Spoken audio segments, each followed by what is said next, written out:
The ledger lay open on the desk. Blood splattered across the columns of numbers. When Nora Owens first walked into the Carson City office in Nevada Territory and realized the previous bookkeeper had met a violent end.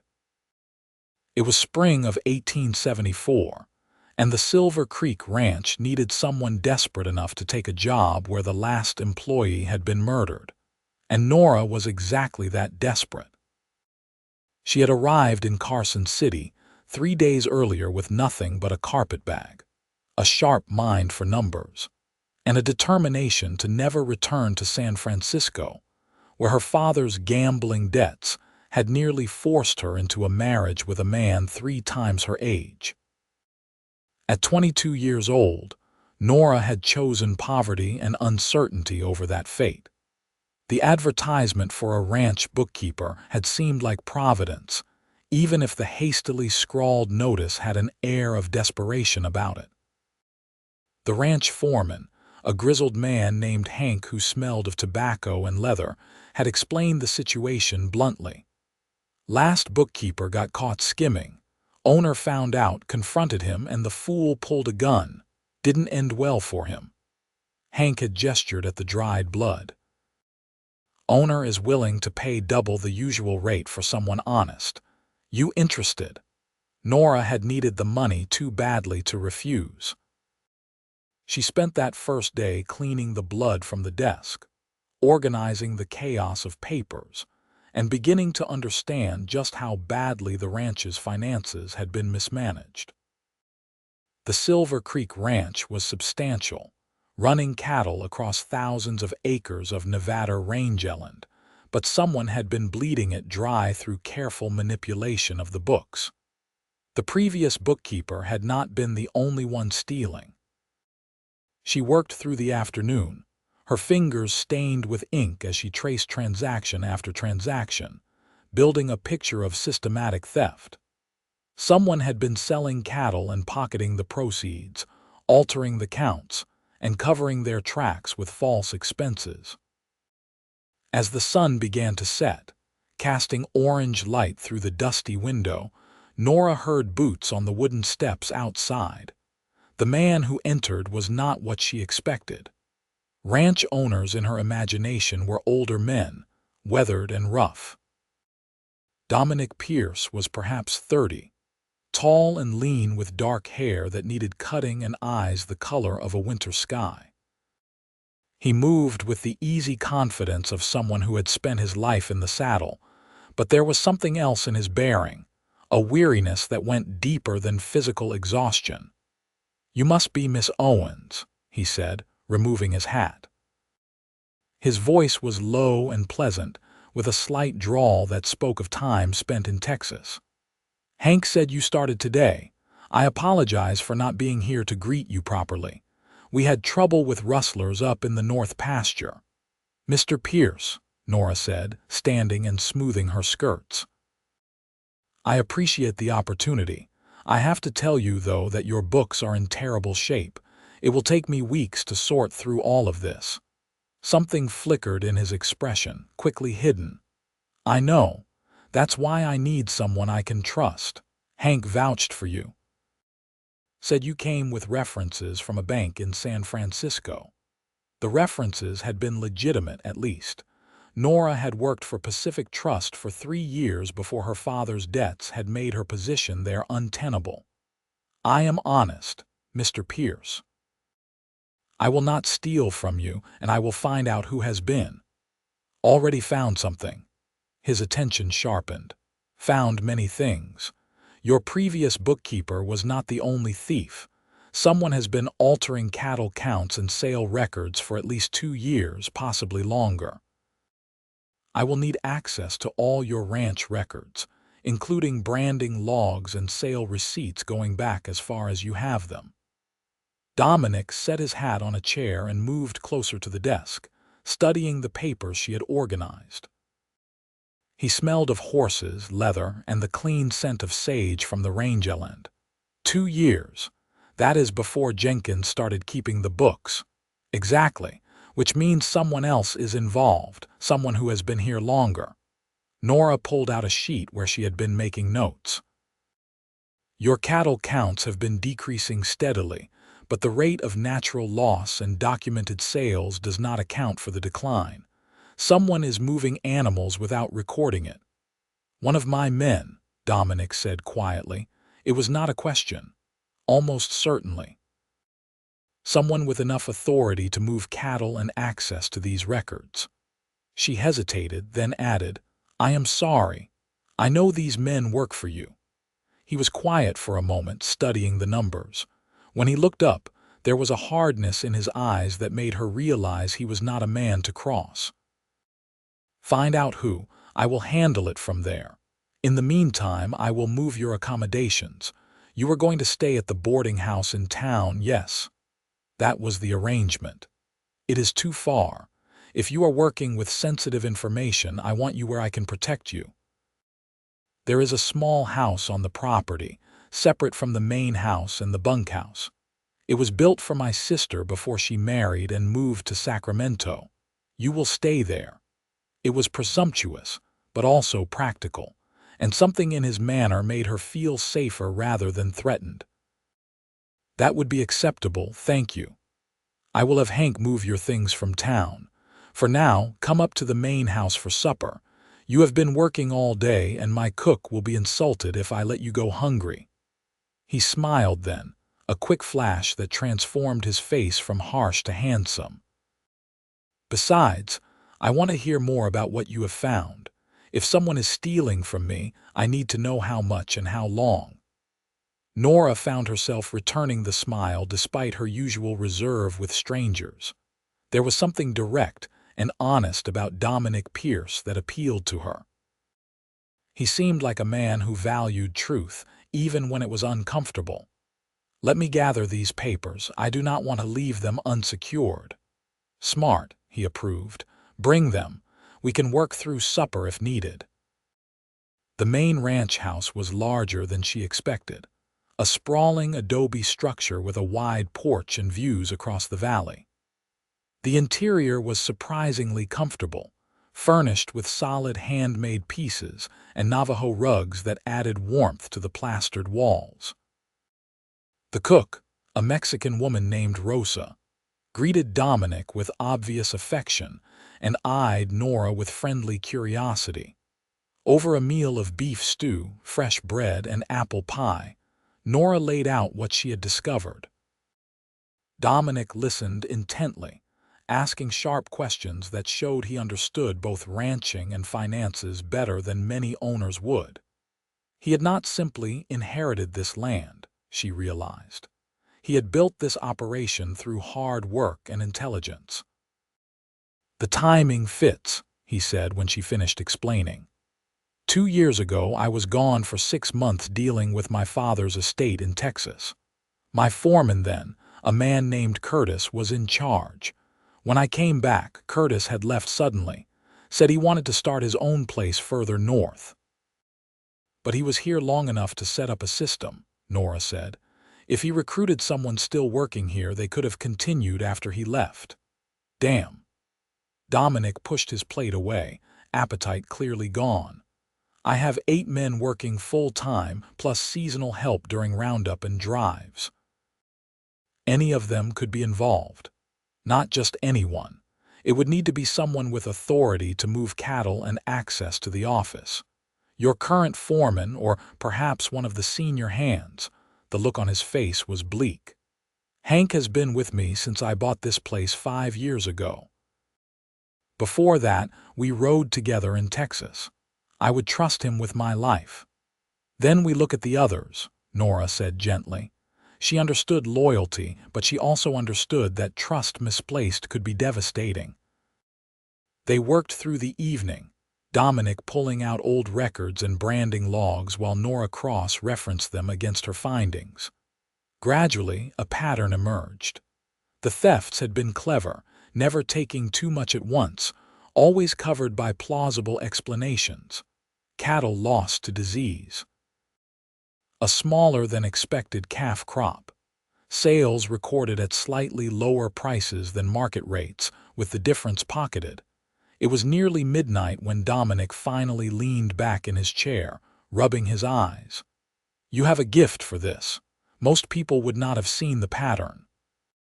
"Numbers tell stories if you know how to read them," Nora said. She was tired too, but there was satisfaction in the work. This was what she was good at, this careful unraveling of financial puzzles. "I am glad you took this job, Miss Owens. I was worried I would not find anyone willing to work for a ranch where the previous bookkeeper died. I was worried I would not find any job at all," she admitted. "Sometimes desperation leads us to the right place." He studied her across the table, and she felt suddenly self-conscious under that steady gaze. "You are far too educated and skilled to be desperate. What brought you to Nevada Territory?" She considered deflecting, but something about the late hour and his openness made her honest. "My father accumulated significant gambling debts in San Francisco. His creditors decided I could settle those debts through marriage to one of them. I disagreed and left." Dominic's expression darkened. "They cannot force you to marry." "No, but they could make my life impossible. And my father was willing to sell me to save himself." The bitterness leaked through despite her attempt to stay detached. "So I took what money I had saved and came east. Nevada Territory seemed far enough away." "It is," he said quietly, "and you are safe here. I give you my word on that." There was something in the way he said it, a promise that felt like more than employer to employee.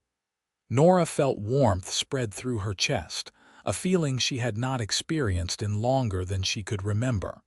Hope, perhaps, or the beginning of trust. Dominic had Hank drive her to the small house in his wagon. It was indeed separate from the other buildings, nestled against a hillside with a view of the valley. Inside, it was simple but comfortable, with a bedroom, a sitting room, and a small kitchen. Her few possessions looked lost in the space. "Boss said to tell you he will have Rosa bring over some household goods tomorrow," Hank said, setting down her carpet bag. "Linens and such. And there is a shotgun in the closet. You know how to use one." "My mother taught me to shoot," Nora said, "though I hope I will not need it."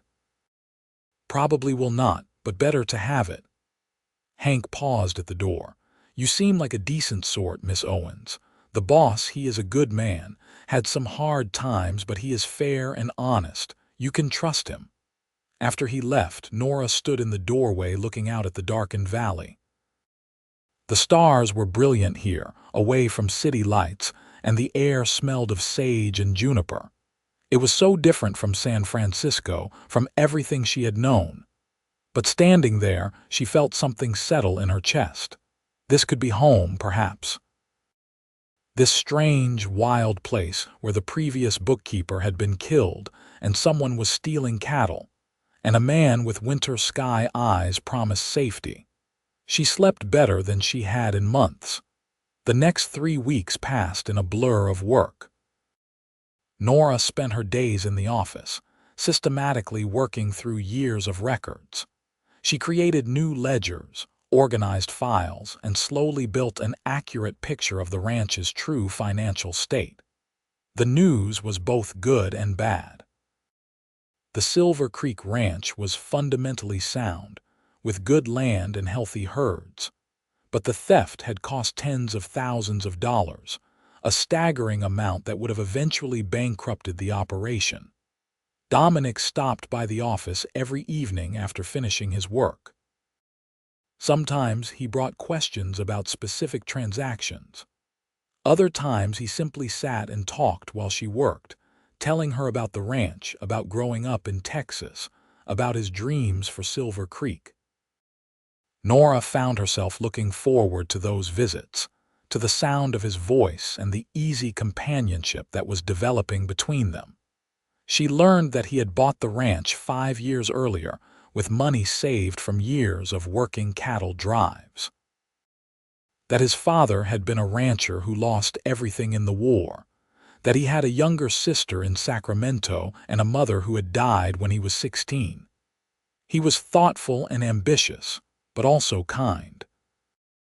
She saw how he treated his men with respect, how he worked alongside them rather than simply giving orders, and she noticed how he looked at her, with an attention that went beyond employer and employee. It made her pulse quicken and her cheeks warm, feelings she had thought herself too practical to experience. Rosa brought supplies for the little house and clucked over Nora like a worried hen, insisting she was too thin and worked too hard. The older woman spoke a mixture of English and Spanish and seemed delighted to have another woman on the ranch. "The boss, he needs a wife," Rosa said one afternoon while hanging curtains in Nora's sitting room. "He is lonely, though he would not say so. You are a good woman, smart, pretty. You would make a good wife for him." "Rosa," Nora protested, flushing, "I am his employee. Bah, I see how he looks at you, like a man looks at a woman he wants." Rosa's eyes twinkled. "And I see how you look at him, like you want him to want you." Nora could not deny it, though she tried. The truth was she thought about Dominic far more than was appropriate. She noticed the way his shirt stretched across his shoulders, the gentleness of his hands with the horses, the way his eyes crinkled when he smiled. She had never felt this way about anyone, this combination of attraction and genuine liking. On a Saturday evening in late June, Dominic invited her to ride out to see the ranch at sunset. Nora borrowed a split riding skirt from Rosa and met him at the stables. He had saddled a gentle mare for her, and they rode out together across the rolling hills. The land was beautiful in the golden light, stretching away to distant mountains. Cattle grazed peacefully, and a hawk circled overhead. Dominic led her to a high point with a view across the entire valley. "This is what I wanted to show you," he said, dismounting and helping her down. His hands lingered at her waist and she did not step away. "Everything you can see, that is Silver Creek land. I bought it empty and built it into something real, something that will last." "It is beautiful," Nora said softly. And it was, but she was more aware of his nearness, of the way he was looking at her.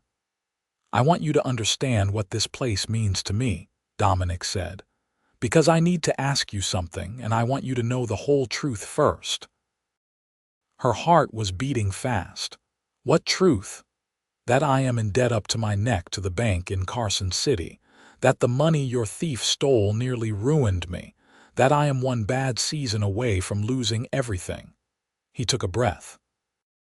"But I am also a man who works hard, who keeps his promises, and who has fallen in love with his bookkeeper over these past weeks." Nora's breath caught. "Dominic, I know it is too soon. I know you came here to escape one unwanted marriage, and I am not asking that. Not yet. But I need you to know how I feel. You have become essential to me, Nora. Not just your skills with numbers, though God knows I need those. But you, the way you think, the way you see the world. The way you make me want to be better, to build something worth having." She reached up and touched his face, feeling the rough stubble under her palm. "You barely know me. I know enough. I know you are honest and brave and kind. I know you work harder than anyone I have ever met. I know that when you smile, it feels like the sun coming out." He covered her hand with his. "And I know you feel something too. I see it in your eyes when you look at me." "I do," she whispered. "I feel something, but Dominic, I am afraid. The last time I trusted someone with my future, my father sold me to pay his debts. I would never do that. I would die before I let anyone hurt you." The intensity in his voice made her believe him. "I am not asking for promises, Nora. I am just asking you to let yourself feel this, to see where it goes. And if you decide you want nothing to do with a broke rancher who is probably going to lose everything anyway, I will understand. But I had to tell you. I had to let you know." She should have been sensible. Should have stepped back and kept their relationship professional. But standing there with the sunset painting the sky in shades of gold and crimson, with this good man looking at her like she was something precious, she could not be sensible. Instead, She kissed him. It was not her first kiss, but it felt like it. Like every kiss before had been practice for this one. For the way Dominic's arms came around her, and his mouth moved against hers with a mixture of tenderness and hunger that made her knees weak. She clutched his shirt, rising on her toes to get closer, and felt his groan rumble through his chest. When they finally broke apart, both breathing hard, he rested his forehead against hers. "Balance my life by joining it," he said roughly. "That is what I want, Nora. Let me love you. Let me give you the life you deserve." "You do not even know if you will still have a ranch next year," she said, but she was smiling. "Then we will build something else together." He kissed her again, softer this time. "Say yes, not to marriage, not yet, but to us. Say you will give us a chance." "Yes," she said, and felt joy blossom in her chest at the word. "Yes, Dominic, I will give us a chance." They rode back as the stars came out, riding close enough that their legs brushed. At her little house, Dominic kissed her once more at the door, a long, sweet kiss that promised more. "I will court you properly," he said. "Even if we are living on the same property, you deserve that." "I would like that," Nora said, and she would. Despite everything she had been through, or perhaps because of it, she wanted this experience of being courted, of being chosen, of falling in love on her own terms. The next week, she finally identified the thief. It was not Hank, as she had feared, but one of the senior hands named Carson. He had been with the ranch for 3 years, trusted with managing the seasonal workers and overseeing cattle movements. The evidence was damning once she found it, a careful pattern of altered counts and false sales that stretched back to his hiring. Dominic's face was hard when she showed him the proof. "I trusted him, gave him more responsibility than the others." "He exploited that trust," Nora said. "I am sorry, not your fault. You found him, which is more than I did." Dominic gathered the papers. "I will confront him tonight, with witnesses in case he tries anything." "Be careful," Nora said, touching his arm. The memory of the blood-splattered ledger was still vivid. He covered her hand with his. "I will. And Nora, once this is settled, once I know exactly how much he took, I want to talk about the future. Our future." That evening, Dominic confronted Carson in front of Hank and 2 other trusted hands. The man denied everything at first, then broke down when faced with the evidence. He had been sending money back to a sister in St. Louis who was sick, he claimed, needing expensive treatments. The previous foreman Curtis had recruited him, taught him how to skim profits without detection. "You could have asked me for help," Dominic said, his voice tight with controlled anger. "Instead you stole." Carson had no answer for that. Dominic gave him a choice: return what he could and leave the territory, or face the sheriff and likely prison. Carson chose the first option, handing over nearly $2,000 he had hidden and riding out that same night. It was not all the stolen money, but it was something. More importantly, the bleeding had stopped. With honest accounting and no more theft, the ranch would recover. 2 nights later, Dominic came to Nora's house with a bottle of wine and a serious expression. They sat on her small porch watching the stars come out, and he told her about his meeting with the banker in Carson City. "I explained about the theft and showed him your accounting. With the money Carson returned and the accurate books, he is willing to extend my loan another year. If I have a good season, I can make it. If not," he shrugged. "Well, we will face that if it comes. When it comes, we will face it together," Nora corrected. "You are not alone in this anymore, Dominic." He looked at her then with such open emotion that it took her breath away. "Marry me." "What? I know it is soon. I know I said I would not ask yet. But Nora, life is uncertain. I learned that when my father died, when the war took everything we had. We could wait for the perfect time, the perfect circumstances, but they might never come. And I do not want to waste a single day not being your husband. Dominic, You are asking me to tie myself to a man who might lose everything, who is in debt and uncertain. That is not exactly a tempting offer." "No, it is not," he agreed. "But I am also offering you this. A partner who will never lie to you, who will work beside you to build something real, who will love you until the day he dies. I am offering you a home and a place where you belong. I am offering you every piece of myself, Nora. The broke rancher and the dreamer and the man who falls more in love with you every single day." She felt tears prick her eyes. "That is a much better offer. Is it enough?" His voice was rough with emotion. "It is everything," she said. "Yes, Dominic, I will marry you. I will balance your life by joining it, and you will balance mine." He pulled her into his arms, kissing her with a passion that made her dizzy. "I will make you happy, I swear it." "You already do," she said against his lips. They were married 2 weeks later in Carson City, with Rosa and Hank as witnesses. It was a simple ceremony, but Nora wore a new dress of blue silk that Rosa had helped her sew, and Dominic wore his best suit and looked at her like she was a miracle. When the judge pronounced them husband and wife, the kiss they shared felt like a promise, a beginning, a benediction. That night, in the main ranch house that was now their home, Dominic carried her over the threshold and up to his bedroom. Their bedroom now, he corrected. Nora had been nervous about this part, but Dominic was gentle and patient, taking his time to make her comfortable, to show her pleasure she had not known existed. When they finally came together, it felt right and natural, like two pieces fitting together perfectly. Afterward, lying in his arms with her head on his chest, Nora felt a peace she had never known. This was what she had been looking for without knowing it. Not just safety or security, but belonging, love, home. "Tell me about your dreams," she said sleepily. "What do you want for Silver Creek?" "I want to build it into the best ranch in Nevada," he said, running his fingers through her hair. "I want to run cattle that are known for their quality, to have land that is productive and well managed. I want to employ good people and treat them fairly.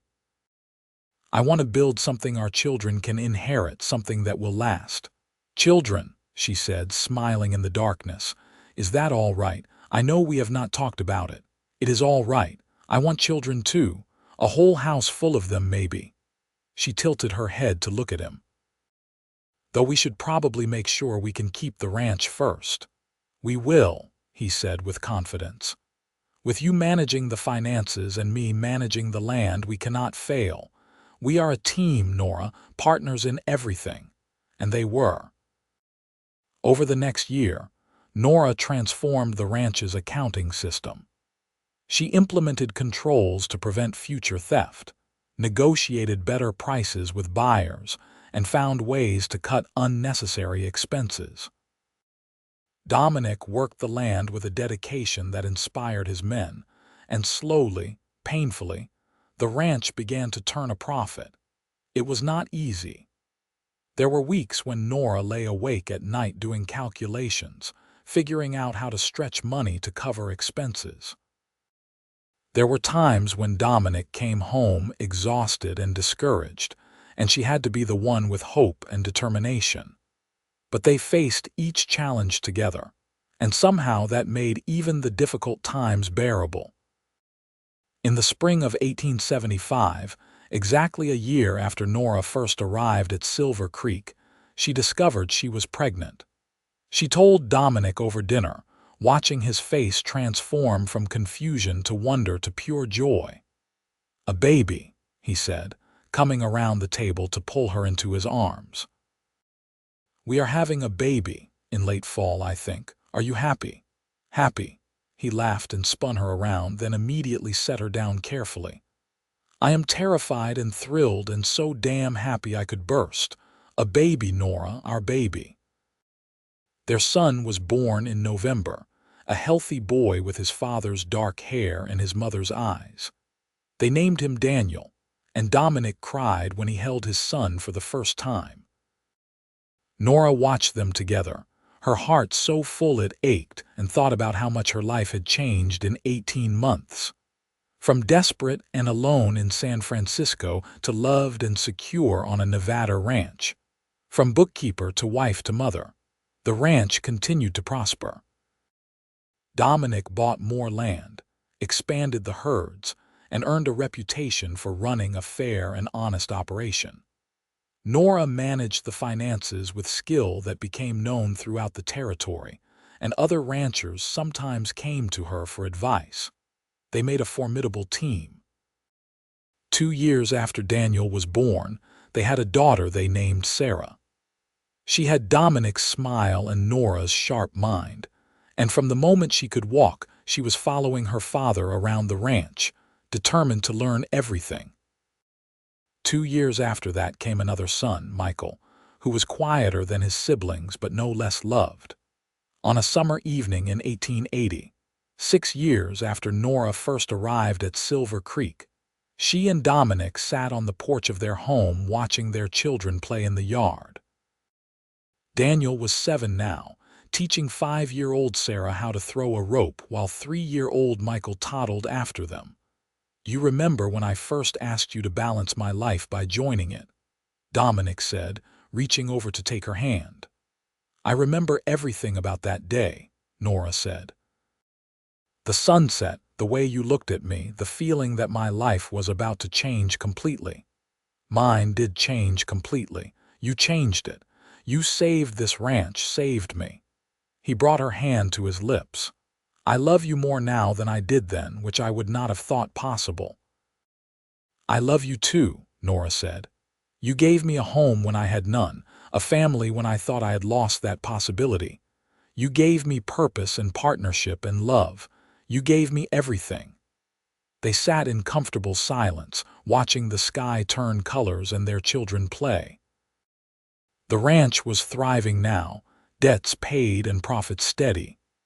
They had built something solid and lasting, just as Dominic had dreamed.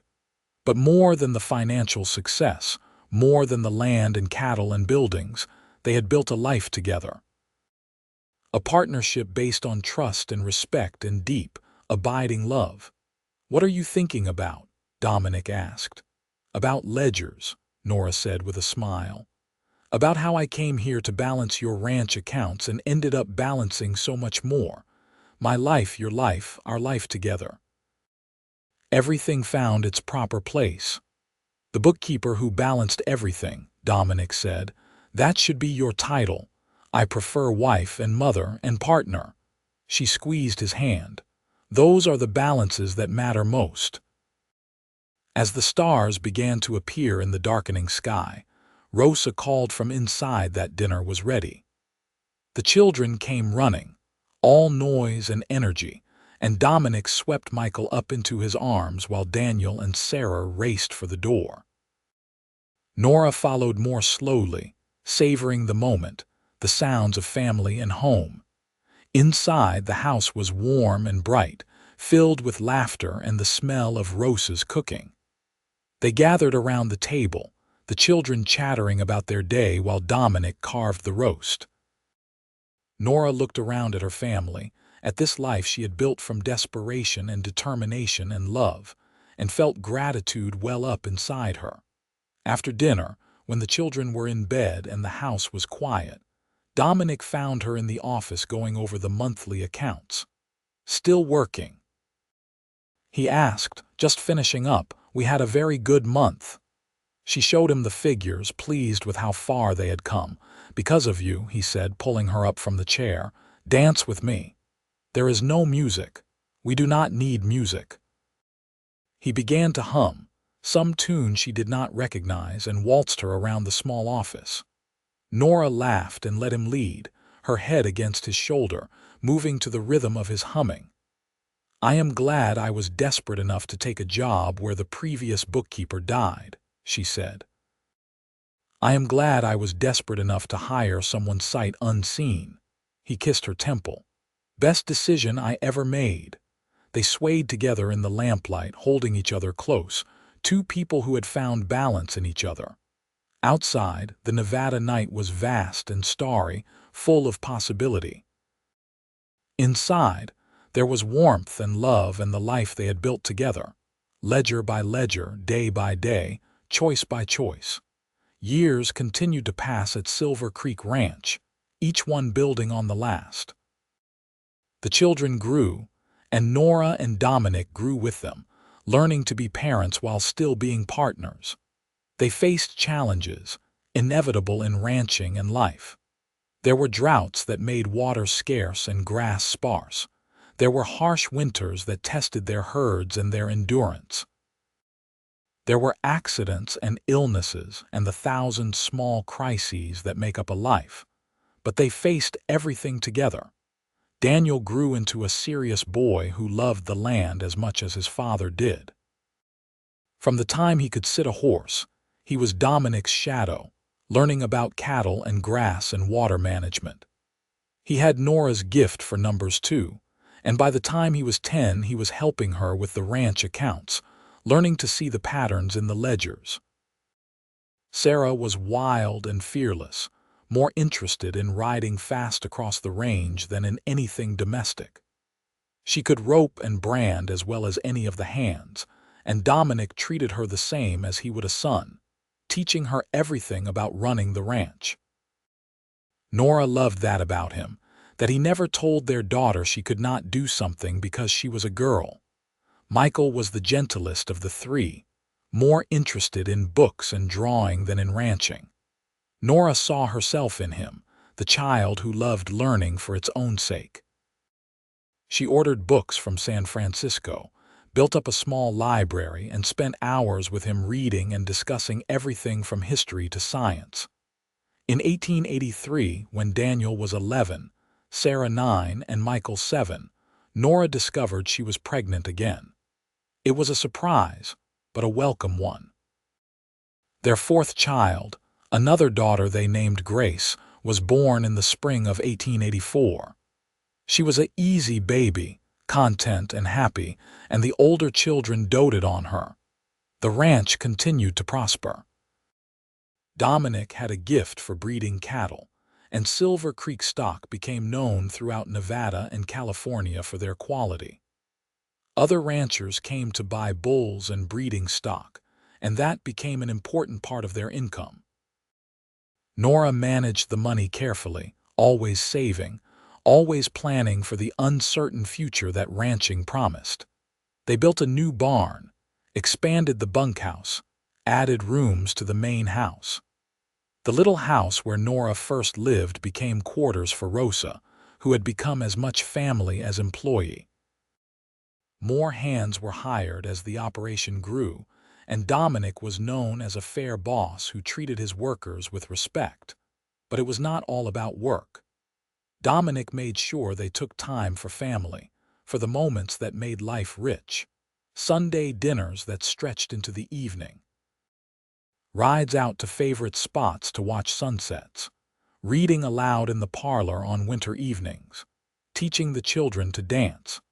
Birthday celebrations and Christmas traditions and ordinary days made special by love and attention. On their 10th wedding anniversary in 1885, Dominic surprised Nora with a trip to Sacramento to visit his sister.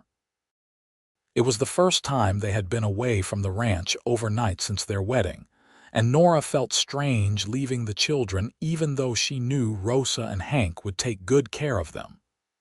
"We need this," Dominic said as they boarded the train.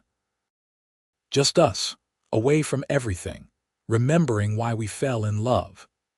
They spent 3 days in Sacramento, staying in a hotel and doing nothing but enjoying each other's company. They went to restaurants and the theater, walked through parks, and talked for hours without interruption. In their hotel room at night, they made love with the freedom and leisure that was impossible at home with 4 children.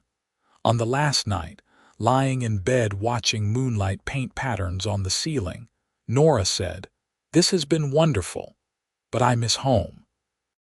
I miss our children and the ranch and our life." "Me too," Dominic admitted. "That is how you know you have built something real, I think, when you cannot wait to get back to it." "We have built something extraordinary," Nora said. Not just the ranch, though that is impressive. But this marriage, this family, the life we share, that is what I am most proud of. I asked you to balance my life, Dominic said, rolling over to look at her. But you did more than that. You made it worth living. You made it whole. She kissed him softly. You did the same for me. I was running when I came here, afraid and alone. You gave me a place to stand, a reason to stay. You gave me love. They returned to the ranch the next day, and the children mobbed them at the door, all talking at once about everything that had happened while they were gone. Daniel had helped birth a calf. Sarah had broken one of Dominic's horses. Michael had read 3 books. Grace had taken her first steps. Life had continued as it does, and Nora and Dominic stepped back into it gladly. The late 1880s brought more growth and more challenges. The Silver Creek Ranch was now one of the largest and most successful operations in the territory. Nevada had become a state back in 1864, but the region was still developing, still growing into itself. Railroads expanded, connecting remote areas to markets. Towns grew into cities. The wild nature of the West was slowly being tamed. But Silver Creek remained a working ranch, and the work was never finished. Dominic was in his mid-40s now, his dark hair showing threads of silver, his face weathered by sun and wind. But he was still strong, still riding out every day, still working alongside his men. Nora was in her late 30s, her figure fuller after 4 children, but her mind as sharp as ever. She had become something of an institution in the area, the woman who had turned Silver Creek from a failing ranch into a success story. They received offers occasionally, people wanting to buy the ranch, mining companies interested in the land, investors wanting to expand. Nora and Dominic discussed each offer seriously, but the answer was always no. Silver Creek was not just a business. It was home, legacy, the physical manifestation of their partnership. Daniel was 17 now, practically running the day-to-day operations alongside his father. He was a good-looking young man, serious and responsible, with his father's way with animals and his mother's head for business. Dominic talked sometimes about making him a full partner, about gradually handing over responsibility. Sarah at 15 was beautiful and wild, breaking hearts among the ranch hands and in town. She had no interest in being tamed or domesticated, much to Rosa's despair. She could outride most men, and Dominic was teaching her how to handle the business side of ranching. He said she had the toughness needed to succeed in a world that did not always respect women. Michael at 13 was still bookish and artistic, and Nora had accepted that he might not stay on the ranch. He talked about going to university, about studying literature or art. It made her heart ache a little, thinking of him leaving, but she wanted him to follow his own path. Grace at 4 was the joy of the house, beloved by everyone. She had Dominic's easy charm and Nora's stubborn determination, a combination that meant she usually got her way. In the fall of 1888, tragedy struck. Hank, who had been with Dominic from the beginning, died suddenly of a heart problem. He was 62 and had seemed healthy, and his death hit everyone hard. Dominic mourned him like a father, and Nora grieved for the loss of a friend who had welcomed her when she first arrived, scared and alone. The funeral brought together people from all over the territory, testimony to the respect Hank had earned. Standing in the cemetery with Dominic's arm around her, surrounded by their children and community, Nora reflected on the passage of time, on loss and love and the preciousness of the years we have. "Life is so short," she said that evening, sitting with Dominic in their bedroom. "We think we have forever, but we do not." "No, we do not," Dominic agreed. He looked tired, older than he had that morning. "Hank was one of the best men I have known. I am going to miss him terribly." He loved you like a son, and he loved this ranch, what we built together." Nora took his hand. "That is his legacy, Dominic. This place, these people, the values he helped establish." They promoted one of the senior hands to foreman, a young man named Jack who had been with them for 5 years and showed good judgment. Life continued because it had to, but Hank's absence was felt every day. That winter was harsh, with heavy snows and bitter cold. They lost some cattle despite their best efforts, and there were weeks when Dominic barely came inside, working around the clock to keep the herd safe. Nora worried about him, about the toll the constant work was taking. In the spring, as the snow melted and the land turned green again, Dominic came down with pneumonia. It started as a cough and quickly became serious. The doctor from Carson City came and stayed at the ranch, treating him with everything available, but for several days Dominic's life hung in the balance. Nora barely left his side, sitting by the bed, bathing his face with cool water, willing him to fight. The children were frightened, especially little Grace, who did not understand why her father could not hold her. Daniel tried to be strong, running the ranch with Jack's help, but Nora saw the fear in his eyes. On the 4th night, when Dominic's fever finally broke, Nora put her head down on the bed and sobbed with relief. He was going to live. They would have more time. It took weeks for him to fully recover, and Nora made him promise to take better care of himself. "You are not invincible," she said. "You have a family who needs you. I need you. Do not ever scare me like that again." "I will try," he promised. "But Nora, if something had happened, you would have been all right. You are strong enough to run this place yourself if you had to." "I do not want to run it myself. I want to run it with you, beside you, until we are old and gray and our grandchildren are taking over." She gripped his hand. "You hear me? We have a lot of years left together, Dominic Pierce." "Yes, madam," he said with a weak smile. "I hear you." True to her words, they did have years left. Many years. Dominic recovered fully and became more careful about not pushing himself too hard. Daniel took on more responsibility, easing his father's load. Sarah started helping Nora with the accounts, showing a surprising aptitude for the work. Michael went off to university in San Francisco in 1890, breaking Nora's heart a little, but also filling her with pride. Grace grew from a sweet child into a spirited young girl, racing around the ranch and getting into everything. She was fascinated by animals, always bringing home injured birds or orphaned rabbits for Nora to help her tend. The 1890s brought more changes. The West was becoming more civilized, less wild. Barbed wire and railroads carved up the open range. Towns had schools and churches and newspapers. The frontier was closing, everyone said, though there was still plenty of untamed country. Silver Creek Ranch adapted and thrived. They incorporated new techniques, improved breeds, better water management.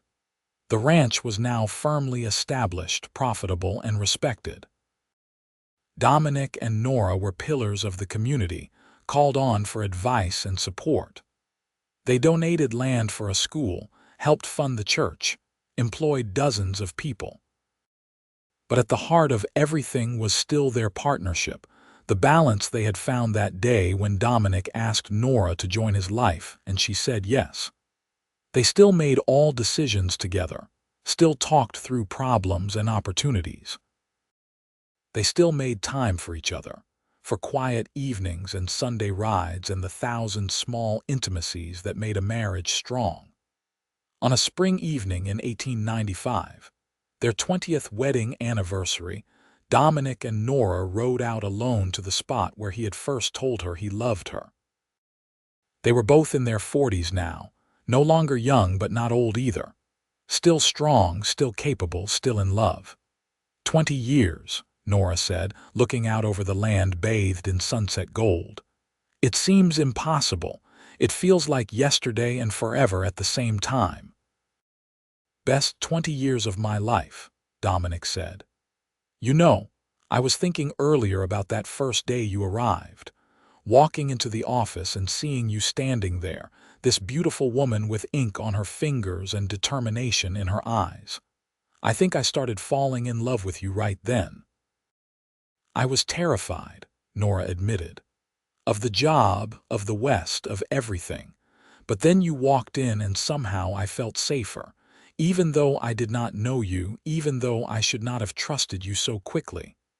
You balance my life by joining it. Dominic quoted his own words from long ago. That is still true, Nora, more now than ever. You are my balance, my center, my home. She leaned against him, his arm around her waist. And you are mine. Everything I have, everything I am is because you loved me, because you asked me to build this life with you. They watched the sun sink below the horizon, painting the sky in impossible colors. Below them, the ranch was settling into evening, lights coming on in the bunkhouse and main house. Somewhere Daniel was finishing up the day's work. Sarah was probably in the office, going over accounts. Grace would be at the stables, saying goodnight to her favorite horse. Their life, their legacy, spread out before them. You ever regret it? Dominic asked. Marrying me, staying here instead of going somewhere more civilized? Never, Nora said without hesitation. Not once in 20 years. This is where I belong, Dominic. With you, in this place we built together. I would not change a single thing. Not even that first year when we were so broke I could not afford to buy you a proper wedding ring. Nora looked down at her left hand, at the simple gold band Dominic had been able to afford 20 years ago. It was worn thin now from decades of wear, but she cherished it. Especially not that. That ring represents everything real between us. We did not marry for money or security. We married for love, and we built the security together. They rode back as the stars came out, their horses picking careful paths in the growing darkness. At the house, their family was waiting. Daniel had brought his new wife Alina for dinner. Sarah had made Nora's favorite cake as a surprise. Grace had picked wildflowers and arranged them throughout the house. Even Michael had come home from San Francisco for the occasion. The evening was full of laughter and stories. The family gathered around the table sharing memories and making new ones. Nora looked around at all of them, at the family that had grown from the two of them, and felt her heart overflow with gratitude. Later, when everyone had gone home or to bed, Dominic found Nora on the porch looking at the stars. He wrapped a blanket around her shoulders and stood behind her, his arms around her waist. "Happy anniversary, Mrs. Pierce," he said, kissing her neck. "Happy anniversary, Mr. Pierce," she replied, leaning back against him. "Here is to 20 more years. At least," he said. "I plan to be bothering you for a very long time yet." "Good," she said. "I am counting on it." The years that followed were good ones. Daniel and Alina had children, giving Nora and Dominic their first grandchildren. Twin boys arrived in 1896, rowdy and energetic, filling the ranch with new life. Sarah eventually fell in love with a neighboring rancher's son, marrying in 1898 in a ceremony that brought together families from 3 counties. Michael stayed in San Francisco, working for a newspaper and sending home letters full of city news and his observations on art and culture. Grace was the last to leave home, marrying a veterinarian in 1902 and moving to Reno. Nora cried at that wedding, watching her youngest daughter dance with her new husband, knowing that a chapter was closing. "They all turned out well," Dominic said, holding her as they watched the celebration. "We did a good job." "We did," Nora agreed. "But I will miss having them here, miss the noise and chaos of a full house." "We will have grandchildren visiting constantly," Dominic predicted. "The house will never be truly quiet again." He was right. The grandchildren came often, drawn by the space and freedom of the ranch and by grandparents who spoiled them shamelessly. Daniel's twins were followed by 2 daughters. Sarah had 3 children in quick succession. Michael eventually married and had a son. Grace's children arrived every summer to spend weeks at the ranch. Nora and Dominic settled into being elders, passing on stories and wisdom to the next generation. Dominic taught his grandsons to ride and rope, passing on skills learned over a lifetime. Nora taught her granddaughters about books and numbers, showing them that women could be strong and capable and smart. The ranch continued under Daniel's management, with Dominic advising but no longer running daily operations. It was strange at first, letting go, but also freeing. Nora closed her office ledgers for the last time in 1905, handing over the accounting to Sarah, who had moved back to the area with her family. "End of an era," she said, looking at the neat rows of ledgers that documented 30 years of Silver Creek's finances. "Beginning of a new one," Dominic corrected. He was 60 now, his hair completely silver, his face deeply lined. But his eyes were still sharp, his smile still warm. "We get to just enjoy now, no more balancing books or worrying about profits." They traveled some, taking the train to San Francisco to visit Michael, going to Sacramento to see Dominic's sister. But they always returned to Silver Creek, to the land that was in their bones now. This was home, and neither of them wanted to be anywhere else. In 1910, Nora turned 60. Her children threw her a birthday party that brought together family and friends from across Nevada. As she stood on the porch of the ranch house looking out at the crowd, at the multiple generations gathered because of her and Dominic, she felt the weight of years and the lightness of joy all at once. "What are you thinking about?" Dominic asked, coming to stand beside her. "About that day in 1874 when I walked into a blood-splattered office and took a job I was not sure I could handle," she said. "About how terrified and alone I felt, about how impossible it would have seemed then that I would end up here with all of this." "It was meant to be," Dominic said. "You were meant to balance those accounts and balance my life and build this family with me." "I do not believe in fate," Nora said. "I believe in choices. I chose to take that job, I chose to stay, I chose to let myself love you, and every choice led here." "Good choices," Dominic said, kissing her temple. "The best choices," Nora agreed. The party went late into the night, full of music and dancing and celebration. Nora danced with Dominic, moving slower than they once had but with the same joy. She danced with her sons and sons-in-law, with her grandsons who were growing tall and strong. She sat with her daughters and daughters-in-law, holding babies and laughing at stories. When everyone finally left or found beds scattered throughout the house, Nora and Dominic climbed the stairs to their bedroom. It was the same room they had shared since their wedding night 35 years earlier, though the furniture had been replaced and the walls repainted many times. "Tired?" Dominic asked as they undressed for bed. "Exhausted," Nora admitted, "but happy, so very happy." They climbed into bed and Nora settled against Dominic's shoulder like she had done thousands of times before. This was home, this place in his arms, this warmth and safety and love. "I love you," she said into the darkness. "I have loved you for more than half my life now, and it still feels new every day." "I love you too," Dominic said, his arms tightening around her. "More than words can say. You are the best thing that ever happened to me, Nora Pierce."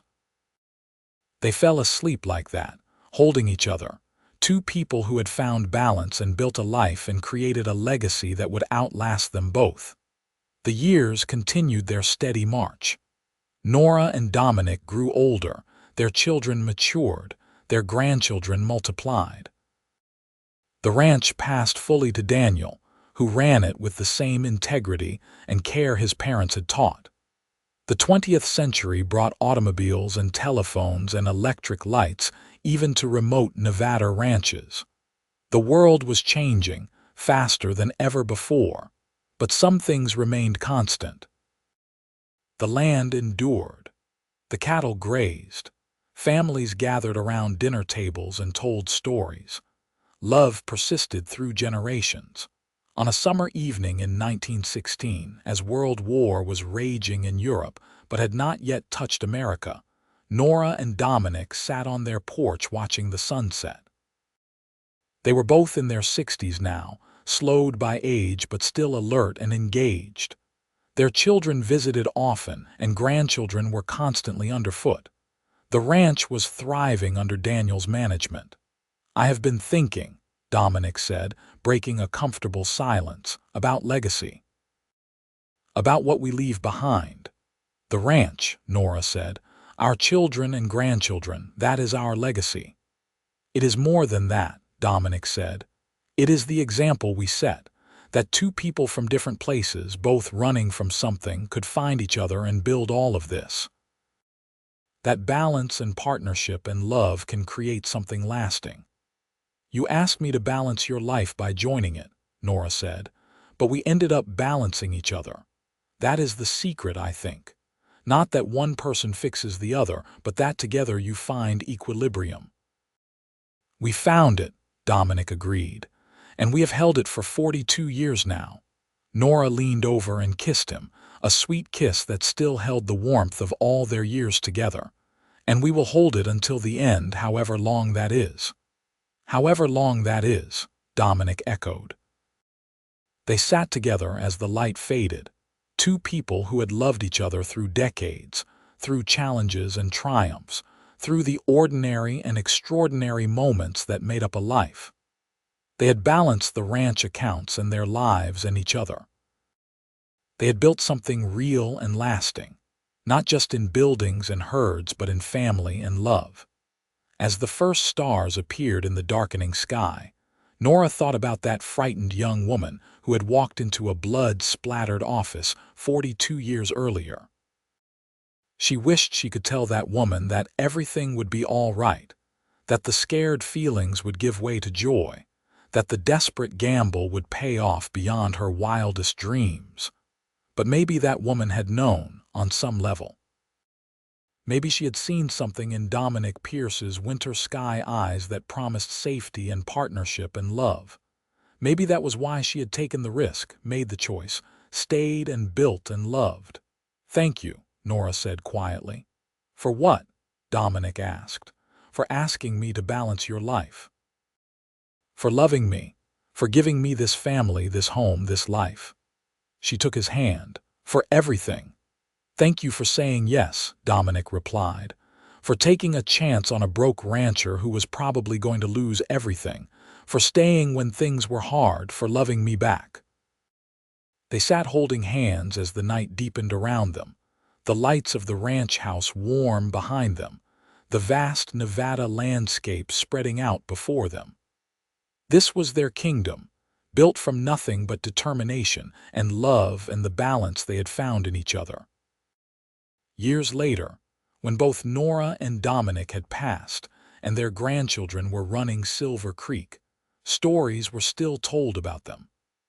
About the bookkeeper who came to balance the ranch accounts and ended up balancing a cowboy's entire life. About a partnership that had lasted more than 50 years and created a legacy that persisted through generations. But those are future stories. This story ends here, on this summer evening in 1916, with two people who found love in the wilderness and built something beautiful.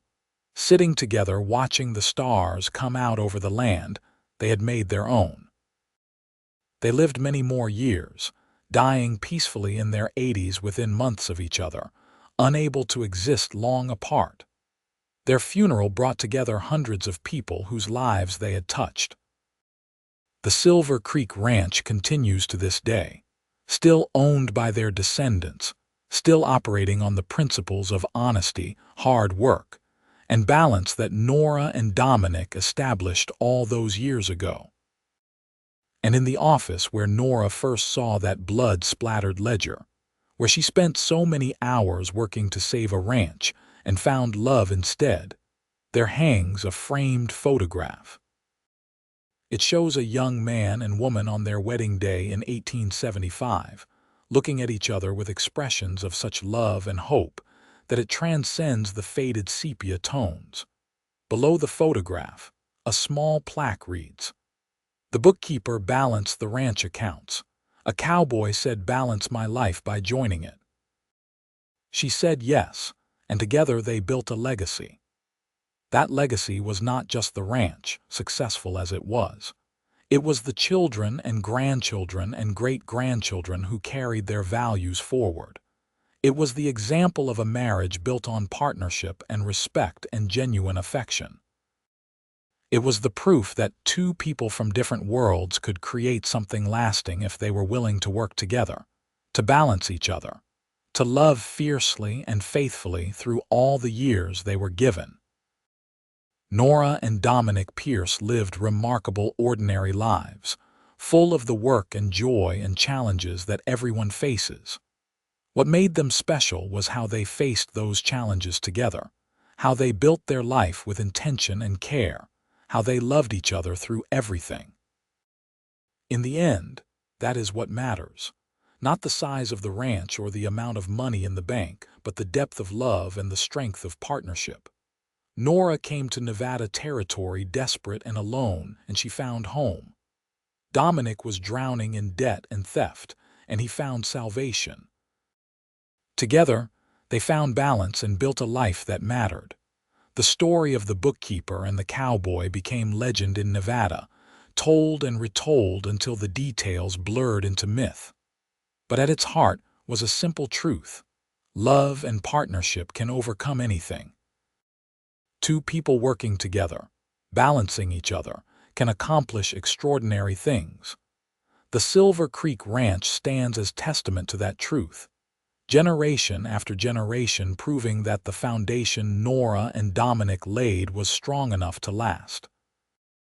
And in quiet moments, when the wind blows across the Nevada rangeland and the cattle low in the distance, some say you can still feel their presence. The bookkeeper and the cowboy who balanced each other and built a legacy that will never fade. This is their story, complete and whole from beginning to end. From blood-splattered ledgers to marriage proposals at sunset, from desperate beginnings to peaceful endings, from two people alone to a family spanning generations, from imbalance to perfect equilibrium.